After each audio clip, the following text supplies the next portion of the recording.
Hello, hello, everyone. Welcome back to another week of the Max Potential Habits podcast. You know that this is your place to come every week for tips, tools, and inspirational interviews to help you optimize your habits so you can thrive in your life and business. And this week, I'm super psyched to have on an expert in human optimization.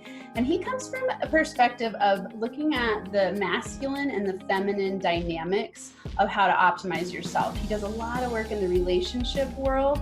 And one of his coolest releases that's coming out that he's going to talk about is a Love Amplify workshop.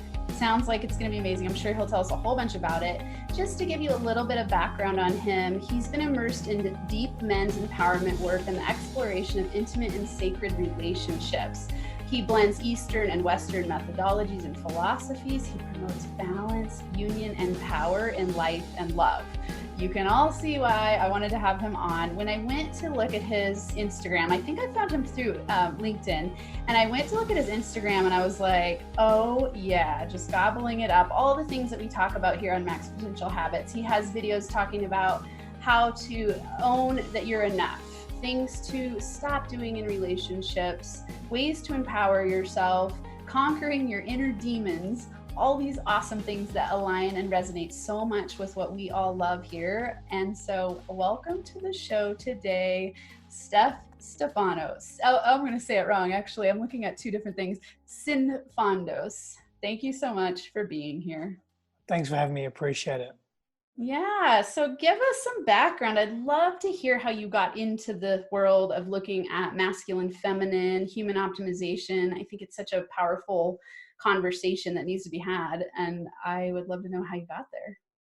I've had a keen interest in the human mind since I can remember, since I was very young, and how we would behave and interact. And to be very transparent, a lot of that came from experiencing a great deal of pain and volatility in my environment. I grew up in a very violent family environment, violent upbringing. Father was very emotionally and physically abusive. My parents together fought a great deal. So it was a turbulent time, my childhood. And so I observed that. And Dr. John DeMartini, he says our voids often become our values. So what I didn't get as a child became something I really pursued as an adult. I experienced isolation as a child. I experienced feeling alone. Had to grow up very quickly. Had to fend for myself. Developed very unhealthy habits around codependency and around insecurity and around aggression and violence and all of that. And so, as an adult, once I started to really look at those big emotions and the trauma that I faced and experienced, I very much realized that there's a reason why I'm attracted to helping people and wanting people to understand their own potential and their own inner power as well, because so much of that was taken from me and I gave so much of that away.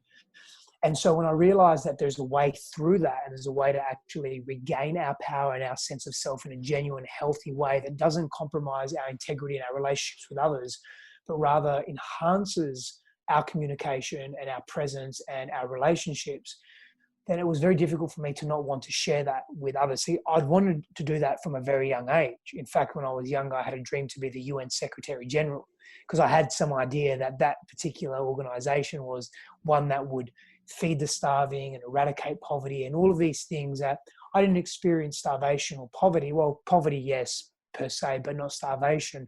But I experienced not feeling safe. And I would see these children starving on TV, and I'd see all this violence in the world, and I thought, well, maybe I can make a difference. And, that's ultimately was pain that drove me.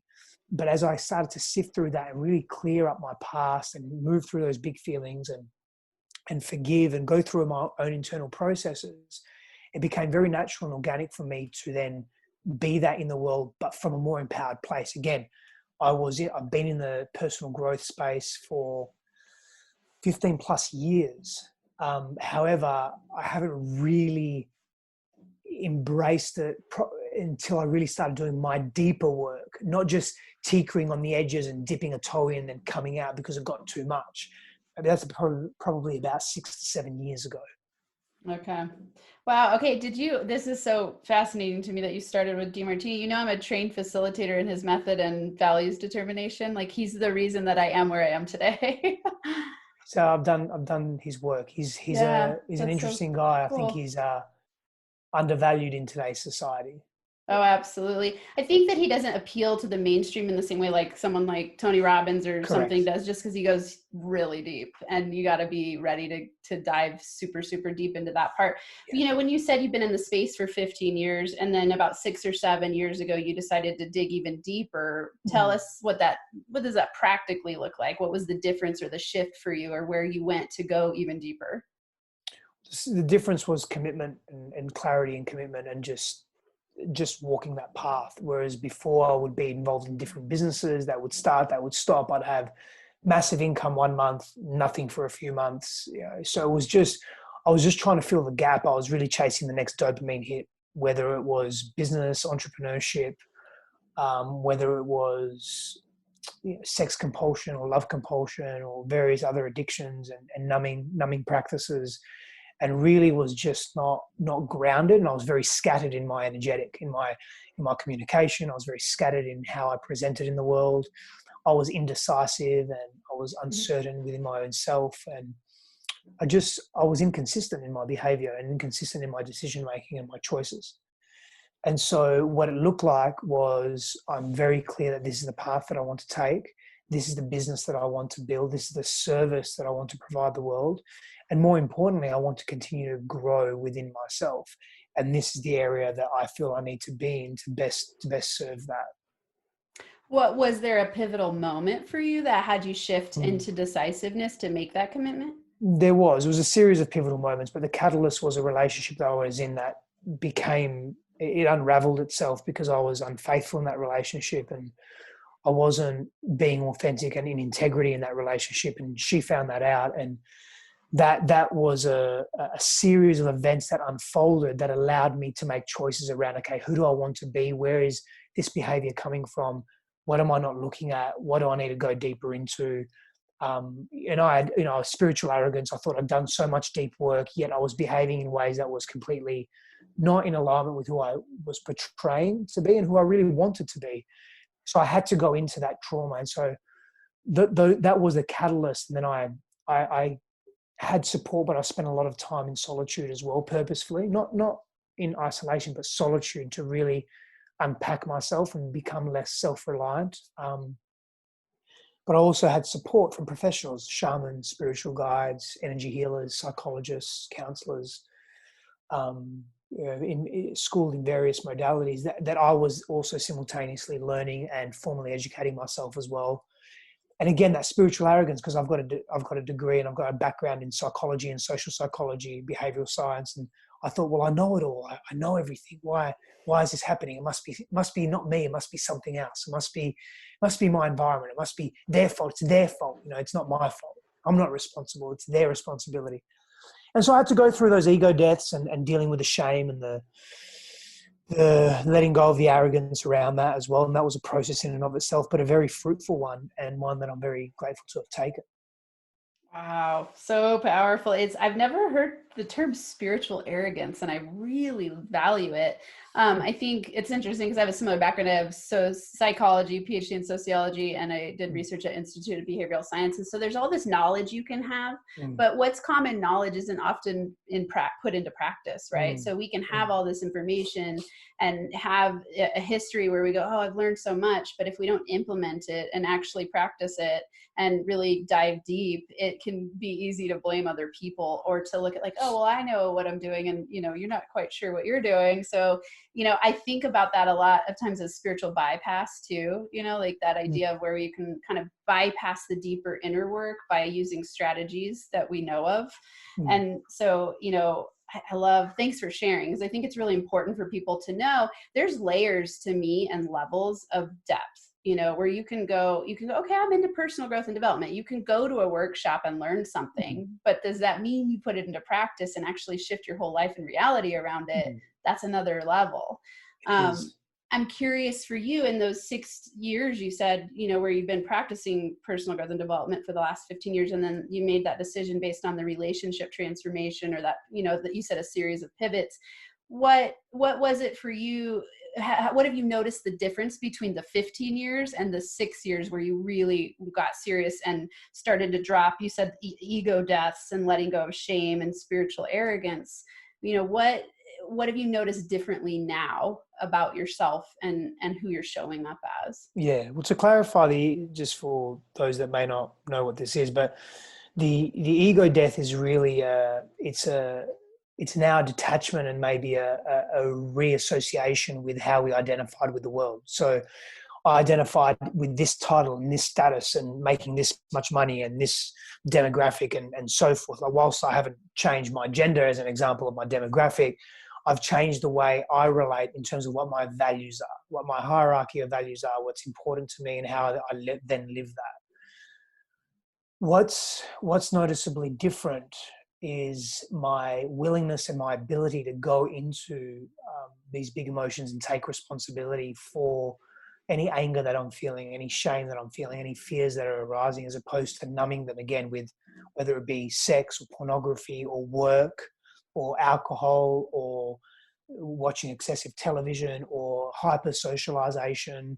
The intention to, when I get uncomfortable now, instead of ignoring it and avoiding it, I sit with it, I be with it, I embrace it, I welcome it into my sphere of reality, and I don't ignore it. And that's a big difference. And what happens is, the paradox is, you've got to go in to get out. And the deeper you go in, the faster you get out, in terms of those very uncomfortable feelings and emotions that are generally amplified by core issues that we haven't dealt with from our past, that come into our present when we're, of course, being triggered by something that's very similar, either neurologically or in our environment behaviorally, unconsciously. We're recognizing that. And so, as you know, what happens is the body comes and says, well, we've experienced something similar to this before.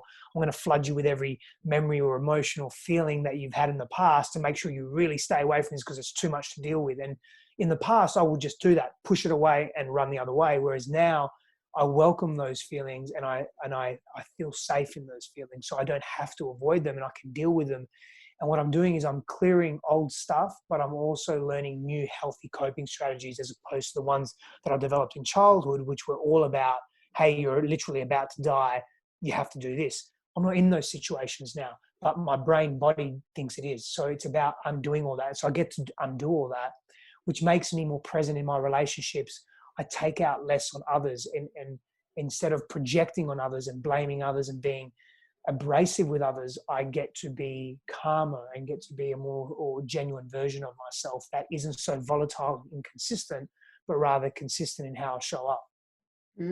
Such good stuff. Okay. So will you share with listeners some practical coping strategies? So, what I hear you saying is our brain wants to go into fight, flight, freeze whenever we have something that's related to our past that triggered us, that shaped us into that state.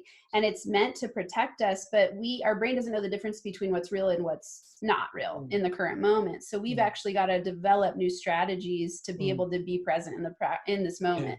So could you help offer some coping strategies for listeners, some things that they can just do to stay present? Sure.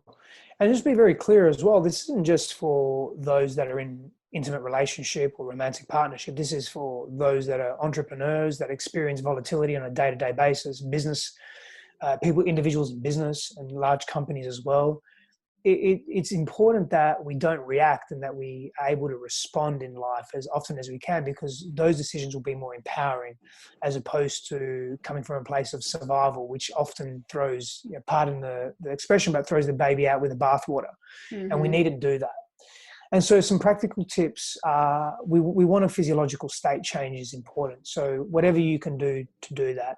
Breath can really help. It's not always possible to drop and do 20 burpees as an example, or go jump on a trampoline or a rebounder, or go for a 3-mile run sometimes when you're in the middle of something, but you can breathe, right? And so if you can breathe with intention and maybe 3 to 5 slow breaths, come into the body and then feel the emotions, feel where they are in your body. So you're moving through a mindfulness practice. And I'll give you a few different options for mindfulness. This can bring you back into the body and let you know that you're safe. So mindfulness can be the breath and feeling the tension or the anxiety or the feelings in your body, and then giving it a color, a shape, a texture, a size, and just visualize that with yourself. You know, maybe you can disappear to an office, or you disappear to the restroom, or whatever it is, for a few minutes. But another mindfulness practice is you can look around the room, and you can do this discreetly, right? You can look around the room and start labeling objects. So choose 5 objects and label them. Name them, give them form, give them description, give them characteristics. That brings you back into the present moment. And in the present moment, you're a lot safer than what you think you are. Another mindfulness exercise is you can just literally just squeeze the tips of your fingers and pay attention. You can do that while you're having a conversation with someone. That can be, again, very discreet.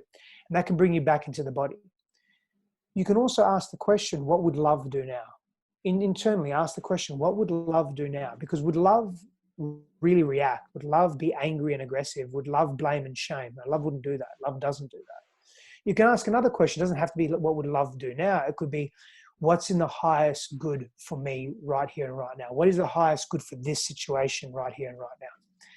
So there's many quality questions you can ask. And again, just to reference DeMartini, the quality of the questions we ask determine the quality of the lives and the experiences that we live through. So we get to experience that. And so there are some tools that you can use in the moment to deal with anxiety or to deal with stress and pressure. You can also, preventative strategies are always the best, in my opinion, as opposed to curative strategies. But we also need curative strategies, because coping strategies, healthy ones, because, well, we live in a life that is unpredictable and uncertain. Preventative is always best. So having a routine, a practice where you're introspective and self-reflective is very important, because it helps you know yourself deeper. And when you know yourself at a deeper level, you're able to do more with yourself.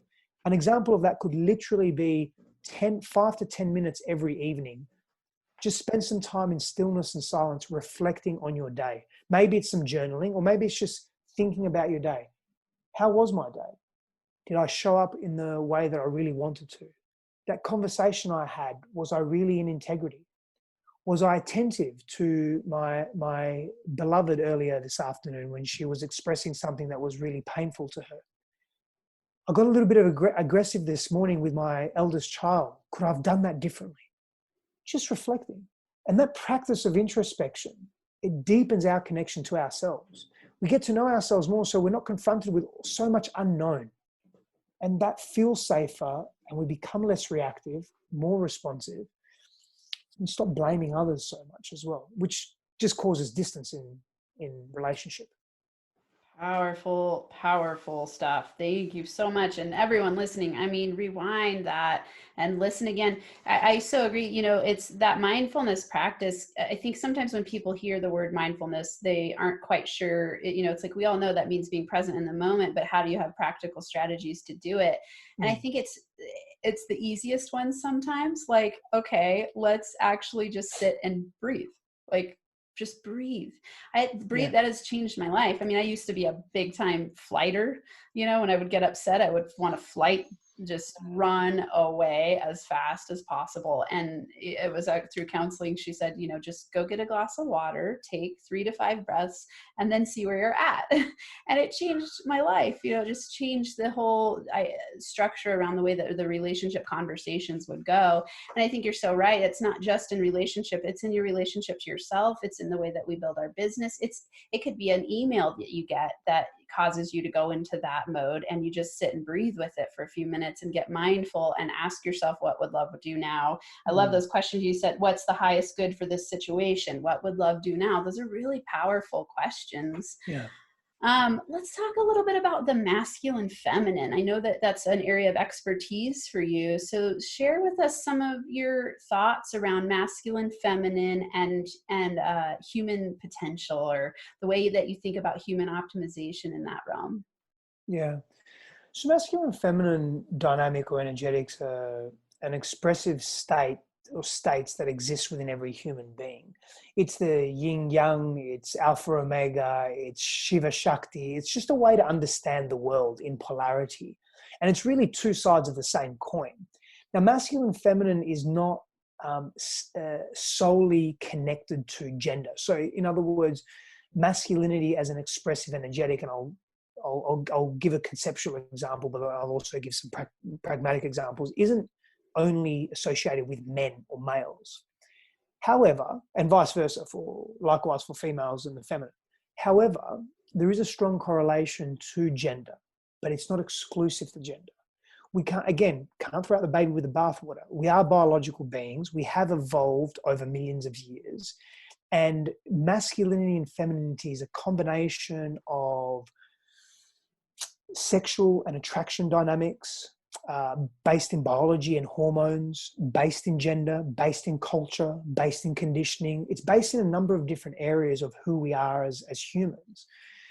And we take all of that into consideration. And what we want to do is we want to consider masculine and feminine dynamics like magnets, positive and negative charge. And when a positive negative charge comes together, it just comes together very nicely. And you will discover what your core energetic is. And it's either going to be masculine or feminine. That doesn't mean that you won't have, let's say your core energetic is masculine. It doesn't mean that you won't have any feminine expressive. It just means that you're going to lead with your masculine energetic. And it is true that for most men, and again, whatever the product of this is, conditioning or biology or something more quote unquote fixed, although nothing's really fixed within us, it's important to understand that most men are going to lead with a masculine energetic. Not all though, definitely not all. And most females, their core energetic will be feminine.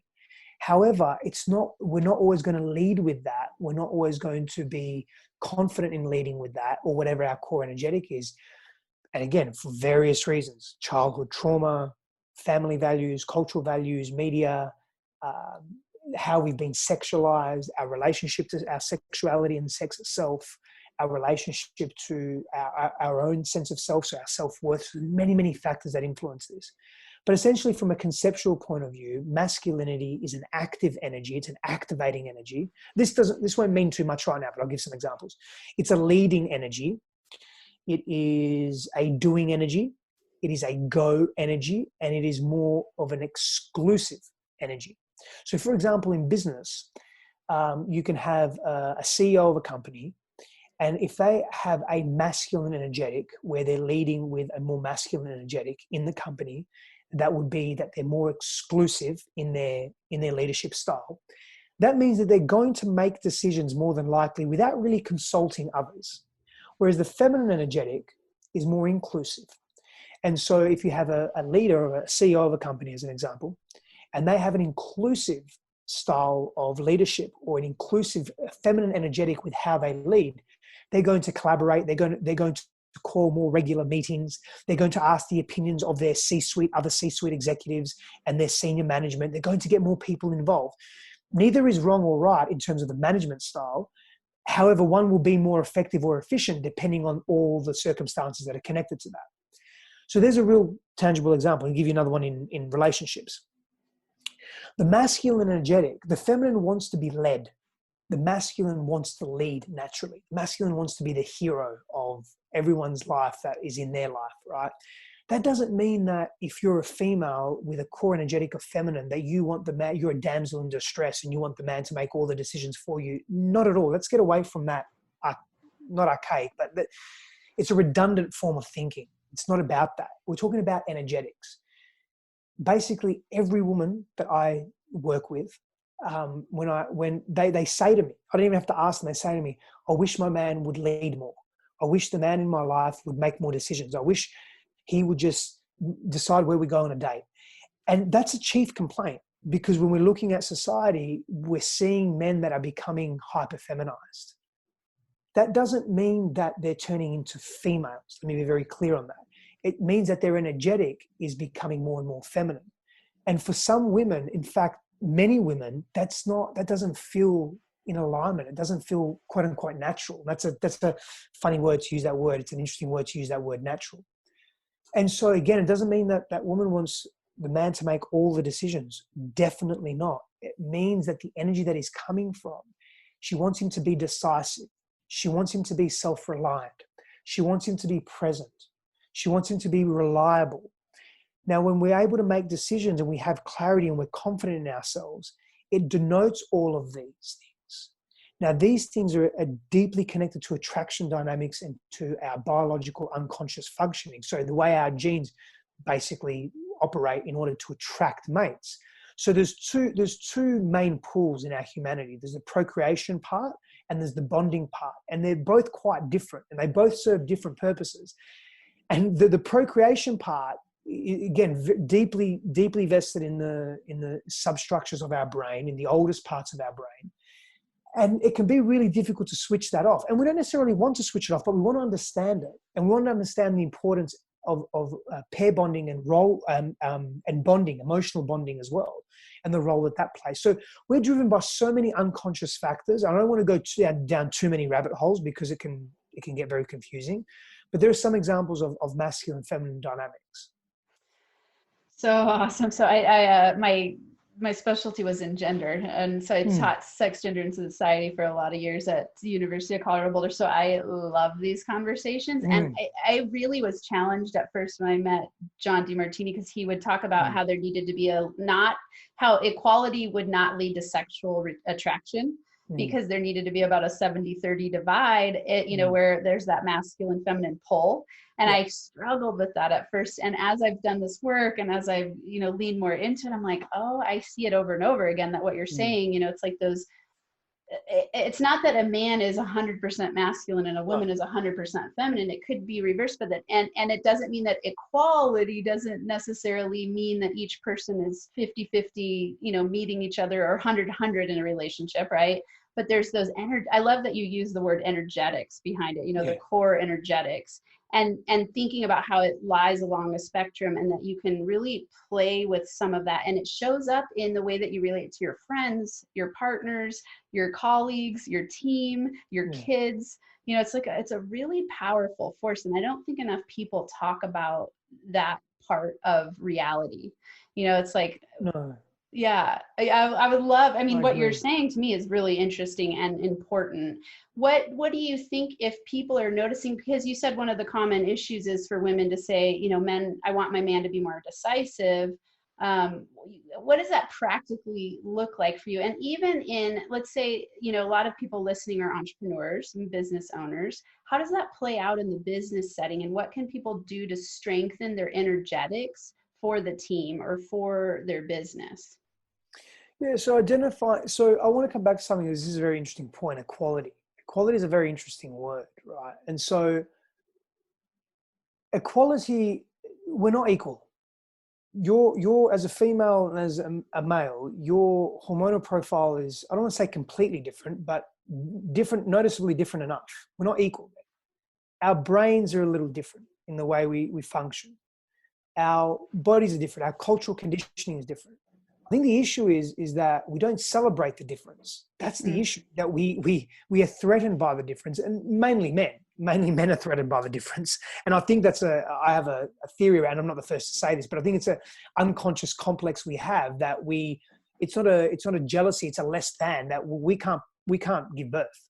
And so I think that there's this constant, we're trying to do better so we can at least come to some form of equality. And this is the point, we're not equal. And we don't need to be equal. We both have our different strengths, and that's how we come together to be this amazing community and society, right? In so many respects. I think it's equity is what we're after. We want equal access to resources. And we don't want to be discriminated because of gender or skin color or the size of our heads or how tall we are, or how short we are, we want equity as human beings. I think that's an important distinction to make. And there's relevance to that because it lends itself into the energetic expression of self. But I'll go back to your questions as well. Which one do you want me to answer first? I think there's about 3 or 4 there. First, I want to say, I love that you pulled that out. There's the big difference between equity and equality, and it's so true. Will you say, from your definition, what would that mean? What would equity mean versus equality? I think for me, equity is the fair distribution of resources, what we have access to, and it's not. What we have access to isn't discriminated based on physical characteristics or anything else for that matter. Now, there's a gray area there, because then you can say, well, what about those that menace society or those that are criminals? Should they have equal or fair access to resources as well? That's a different conversation. I feel it's a different conversation. What I'm really talking about is we're not discriminating on gender. We're not discriminating on race or ethnicity. We're not discriminating on, so although we do it, though, I mean, we live in a world of hypocrisy. I was about to say, we don't discriminate on socioeconomic status, but we do. The reality is that you and I, we can go and apply to a university. You want to do another PhD, you're good to go. The homeless person that lives down the road, or lives on the street down the road, are they going to be able to do a PhD as easily? No, they're not. Yeah. And it's like we can just keep peeling it back and peeling it back and peeling it back in terms of who has more access to resources consciously and unconsciously. And we don't live in an equitable world. That's the issue.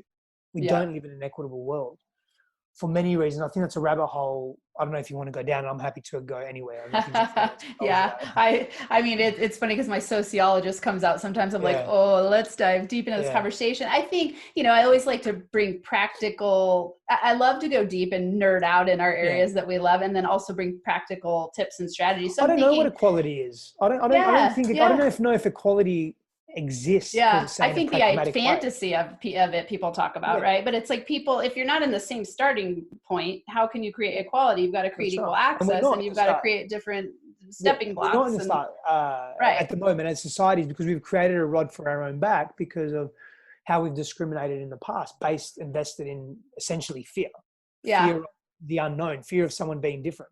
And we create distinction and distinct groups in order to create marginalization. It's just we layer those distinct groups with meaning, usually a negative connotation associated, which builds a case for propaganda against those people. And now we're talking about in-group, out-group, and now we're segregating. Which is then the dehumanization, and it goes on and on and on. Yeah, such power. I mean, especially just right now, thinking about all of the things that are happening. But let's go this direction of thinking about. I'm thinking. I like the conversation around masculine, feminine in the workplace, and not even like most people here are entrepreneurs and solopreneurs. They're not necessarily like small business owners. I wouldn't say so. They're not. They might be running teams and things like that, but. I like to think about those dynamics in your business. Like, how does that show up? For me, the reason I'm saying this is because I show up often very, I have a masculine energy in a lot of ways. I present very feminine, but I have a masculine energy. My last partner he ended up having an affair. And one of our big conversations was like, I'm too masculine for him. So it was like and it's because I'm becoming, this empowered woman and powerful in business. And it was challenging his masculinity, which is interesting to me. I think about those. But he's not confident in his masculinity. Right, exactly. And so there's that conversation, but it shows up, and I think part of the reason for me with being a coach, I work with a lot of men. And I think part of the reason is because I can show up in a masculine way, but also hold that soft space of femininity.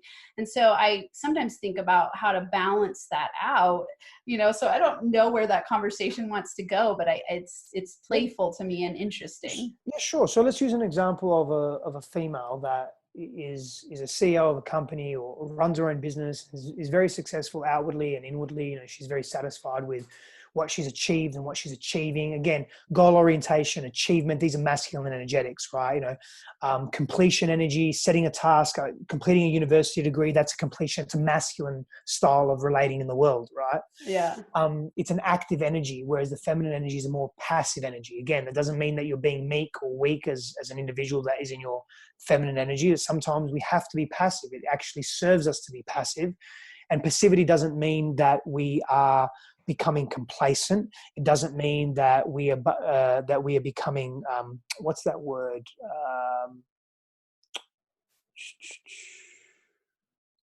Will come to me. It doesn't mean that we are resigned. So there's no resignation there. Passivity doesn't mean resignation. It does mean surrendering. It does mean acceptance. And sometimes we have to accept in order to allow new experiences into our world. But let's just take the example of a woman who's in her masculine energetic a great deal during the day. She's making decisions, she's executing, she's in active energy, she's leading teams, she has to be exclusive sometimes in her decision making. She's a lot of doing, a lot of go energy, and very, very, very rapid in her thinking, very analytical. And she's in a partnership with a man, and her chief complaint is that she can't connect with her man. She's almost too much in her masculine, and when she's at home, she's telling him what to do. She's not switching out from workplace to home life. And he's too much in his feminine as well. He's not in his power. He's not in his healthy connected power, and he's unable to make decisions, and he doesn't want to make decisions, and he's more with the flow, and flow is more of a feminine energetic. Being is more of a feminine energetic. Passivity is more of a feminine energetic. Inclusivity. And that, after a while, maybe at the beginning it matches, but after a while, if someone wants more or someone wants different, it's not going to match. There seems to be a mismatch. This isn't always the case. It's often the case. So you can take it as you want to take it. From my experience working with so many different people. And so both people have to come to the party. Right? Both people have to do their part and do their work. It's not that one person does something and the other person just sits back and then adapts. It's both people really leading themselves. That's essentially the key here, is both people make the decision to be willing to make changes within the paradigm of their relationship. But speaking to the female directly for a moment, her opportunity is to, when she leaves home, masculine energies are giving energy and feminine energies are receiving energy. And just look at simple biology. Look at how we copulate, how we procreate. The feminine is receiving the masculine. There's an insertion into the body, literally. The masculine is giving his energy, is giving himself. So there's a giving and receiving when we're talking about male and female, but also masculine, feminine dynamic. And so if the feminine, if that woman is in giving all day long, she wants to move into a receiving mode. That's a really important part. Because if she feels really disconnected from herself, if she feels that she can't trust the masculine in her life, and maybe that's because of old wounding or hurt, maybe her father wasn't around, or maybe she has a father wound there, which isn't a clinical diagnosis in any capacity, but it's just an indication of helping us understand codependency and other psychological conditions. But she has a father wound, or there's something there where she didn't have a healthy masculine role model or a healthy male role model in her life. So she had to be that for herself. And that's becoming tiring for her as well. Then that man in her life needs to show up in a way that's healthy and transparent and clear and decisive and active in his own energetic. But what she can do is slip into a receiving role. In other words, the moment she drives home or she catches a train home or whatever it is, but the moment that she leaves the office, maybe locks the key, or the moment she walks out, something changes within her where she starts to receive. So maybe she puts on some nice music as she's walking to her car. As she gets in her car, she's thinking about feeling into what are the feelings that she wants to experience this evening. Is it a softness? Is it a compassion? Is it a love? Is it how can she receive? How can she just accept that her husband or her partner wants to do something very kind for her? Maybe he wants to run her a bath. Maybe she does that for herself. But she moves into this receiving mode where she's not so active, not so highly energized and energetic. And there's more of a passivity there. And the role that he would play is that he steps into his power and into his leadership as a masculine man, and is able to remove the decision-making process from the woman in his life. Now, what that automatically does is, if that's what both people want, and if that's what they both desire, and they start to move with respect to what's natural to their energetic, there's always an interchange and an oscillation between giving and receiving. He's going to get exactly what he wants, i.e. receive from the woman in his life when he gives to her in the way that she wants. And as she's receiving, she wants to give back. It's just very natural and organic. It's not anything that has to be thought about. It doesn't have to be overcomplicated. Mm-hmm. But you have to look at your life and say, where am I not allowing, if I'm looking at giving and receiving energy, am I over-giving? I'm instructing people to do this at work. I'm taking lead and taking charge. I'm making decisions. I'm looking at finances. Well, on the weekend or in other parts of my day, where can I just relax? Where can I be in that receiving energy? What does it look like for me? So, that we get to ask ourselves those questions. Yeah. Okay. I want to point out that was powerful. In my mind, what really stands out is this, the dynamic of a relationship and the conversation around first you noticing and being mindful for yourself, whether you're in that more masculine or feminine. And if you want to balance it out with yourself and with your partner, then asking yourself those questions so that you can preventatively step into the relationship and go, okay, I'm transitioning from work to home and I want to have this dynamic relationship. So I'm going to ask myself, how can I, if you want to be on the feminine end, how can I receive more? And if you're on the masculine end, how can I give more?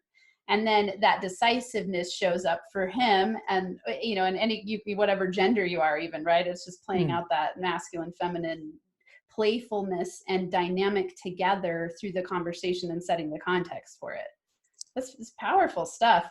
I mean, practically for, just in one more idea for people listening, what would you say is the most common issue you find? You said for women, it's wanting their men to be more decisive. Would you say that's one of the I wouldn't say that's the most prevalent. It's more women wanting, and research, John Gottman's institute looks at this quite a lot, but the number one thing that women want is really trustworthiness in a man. But again, I mean, it's easy to surmise that and say, oh, it's just be trustworthy. But what that entails is availability, active listening, attentiveness, presence, integrity, body language changes, reliability, self-honoring, being consistent in behavior, clarity of who we are, connected to our own passions. And there's so much that goes with that trustworthiness that's developed over time.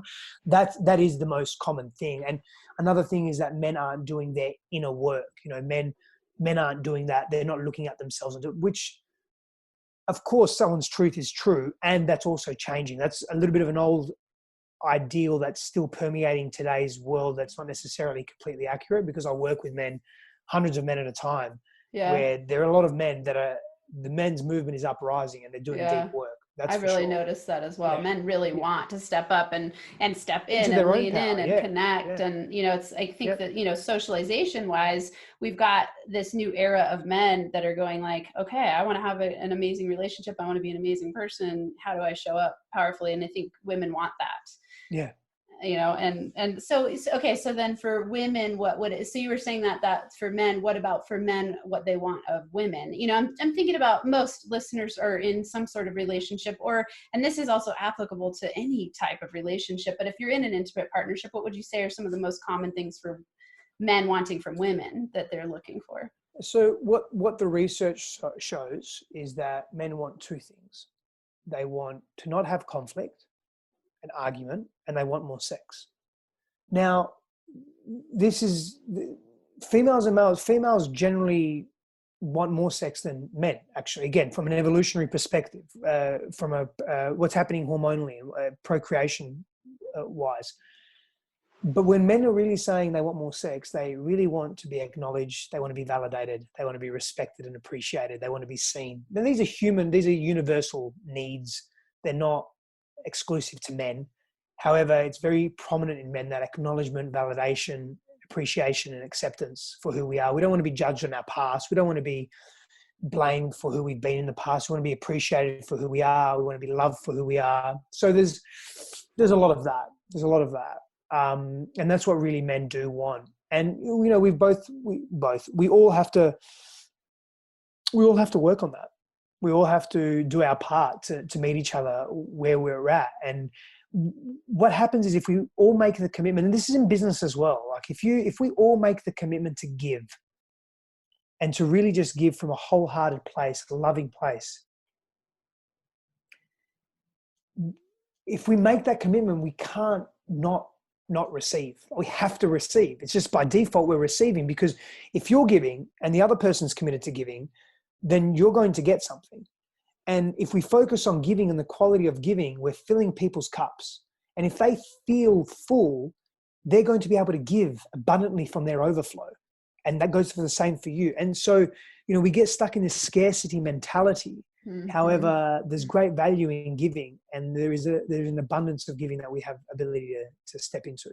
Yeah. Oh, so much value here. Okay. But just to say something on that, which is interesting, because giving is a masculine energy. So we want to focus on the masculine energy, but by default or by natural outcome, what's happening, we're receiving. And so there's the balance. Yeah. You can't have one without the other. Like we can't have masculinity without femininity. It's relational. It's something we're comparing it to something. You can't say up.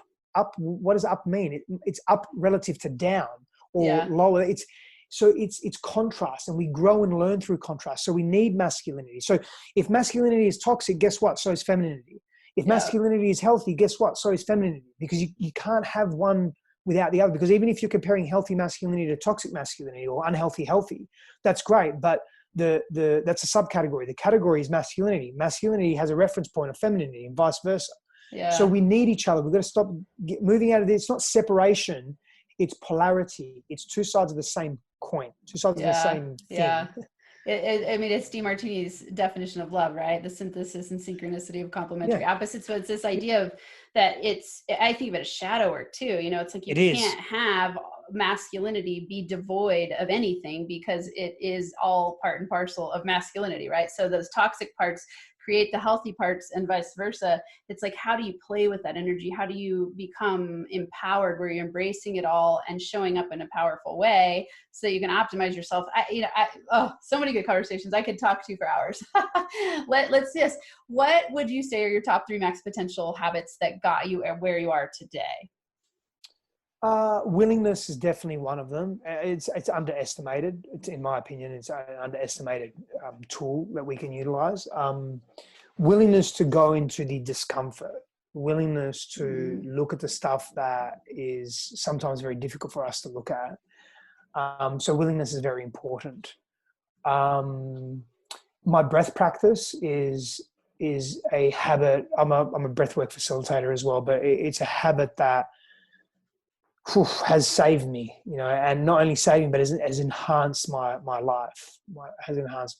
And God, there are so many. I'd say my stillness practice, just sitting in silence and stillness on a daily basis, and just being with whatever arises to my awareness. And I'll just say a bonus one: my movement practice, just physically training and moving my body. These are essential things in my life.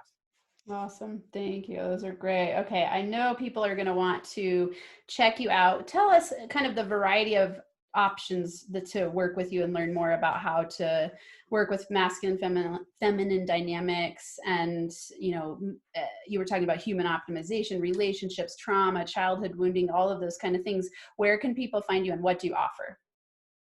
Yeah. So you can find me on my website, stefanossinfandos.com, or Coach with Stef. So you just coachwithstef.com, and you can apply directly to work with me in a one-on-one capacity there. I have online programs. I run retreats by myself and with my beloved, my wife.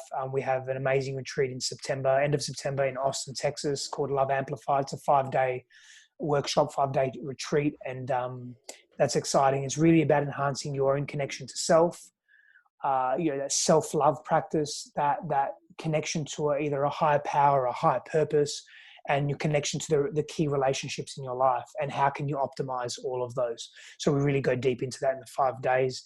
We have an amazing program for single women called Be the Queen, which is an online virtual program, but we have a in-person graduation at the end of that.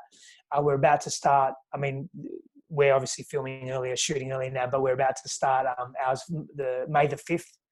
But that's pretty much full. So there's about 70 women in that container. It's an amazing, amazing container. And that's really helping women just clear up a lot of their own past and then their own pain, and step into what does it look like to be in a harmonious relationship, and call in that healthy relationship that they deserve and desire. But yeah, my one-on-one practice is something that is a big focus for me as well. Awesome. Incredible. That's so great. And so for everyone listening, of course, I'll have everything in the show notes. And the way that I found Stef was I think it was on LinkedIn first, but then he has a ton of great tips and tools on Instagram. So that link will be there. If you like what you've heard, be sure to tag both of us. Take a screenshot of the podcast, tag both of us, blast it out to social media channels to let more people listen, because that's why we're here. We spend our time to come here to bring you deep conversations to help you optimize yourself. And so we'd love it if you'd share. For Stef, his is Stef. I'll put the link in there. It's Stef. Let's see, for Instagram, Stef. making sure I have the right one. Tell me what your handle is. Stefanos Sinfandos is my handle on my social media, yeah. Okay, on all of them. Okay, yes. So blast them out to social media with that and add NFA coaching. That really helps us out, helps us reach more people and make a larger impact. So thank you so much for being here. That was a really wonderful conversation. Thank you for having me. I appreciate you. Yeah, absolutely. All right, everyone, I'm so glad that you were here. I hope you have a really incredible week where you optimize yourself so you can thrive and feel alive. And I will be back next week with more tips for you. Thanks so much for listening to this episode of the Max Potential Habits podcast. If you're liking what you've heard, it would be so incredibly awesome if you would subscribe to the channel and leave a 5-star rating and a written review. This helps me help more people while we grow our NFA community so we can rock it out together. For Max Potential Habits resources, go to nfacoaching.com where you can access all of my resources. There's free ebooks, PDF checklists, a journal template, a business mindset meditation kit, and so much more. Plus, links to NFA coaching on Instagram, YouTube, LinkedIn, and Facebook. And if you're super serious about up-leveling, there's also a link to schedule a free consult to work with me in group or one-on-one coaching. Until next time, I hope you have a Max Potential Habits Day where you get inspired to do whatever it takes to transform into the most empowered version of yourself so you can lead a rich, thriving, kick-ass life and business.